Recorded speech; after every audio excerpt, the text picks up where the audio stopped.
I'm Aki Roberge, an astronomer at NASA's Goddard Space Flight Center.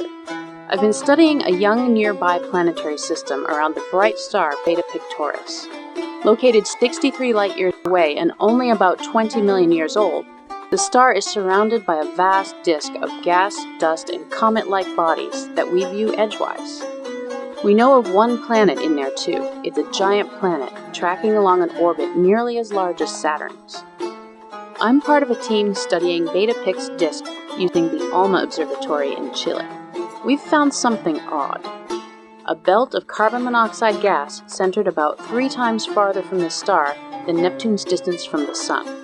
The total amount of gas is about 1/6 the mass of all the water in Earth's oceans. What's interesting is that incoming ultraviolet light should break up the carbon monoxide molecules in little more than a century on average. This means that the carbon monoxide must be resupplied by the breakup of icy comet. To produce the amount of gas we detect, we're looking at the equivalent of the total destruction of a large comet every 5 minutes. From our data, we can tell that much of the carbon monoxide is in 1 or 2 massive clumps, which was very surprising. Because we're viewing the disk edge-on, we can't be sure if it's 1 or 2. Regardless, the comet supplying the gas must also be concentrated into clumps. How could this happen?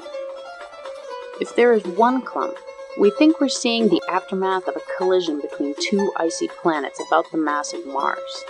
Such a collision would have occurred about 500,000 years ago, releasing large quantities of gas and small comet-like fragments. The second, and we think more likely scenario, is that the carbon monoxide exists in 2 clumps and is continually replenished by collisions in huge comet swarms.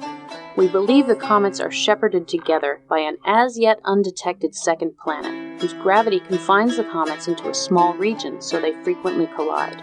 A planet with roughly Saturn's mass could do the job. Other observations hint that the brightest clump is moving in a way that makes the 2-clump scenario more likely. Further observations will track it in better detail and help us confirm this dramatic picture.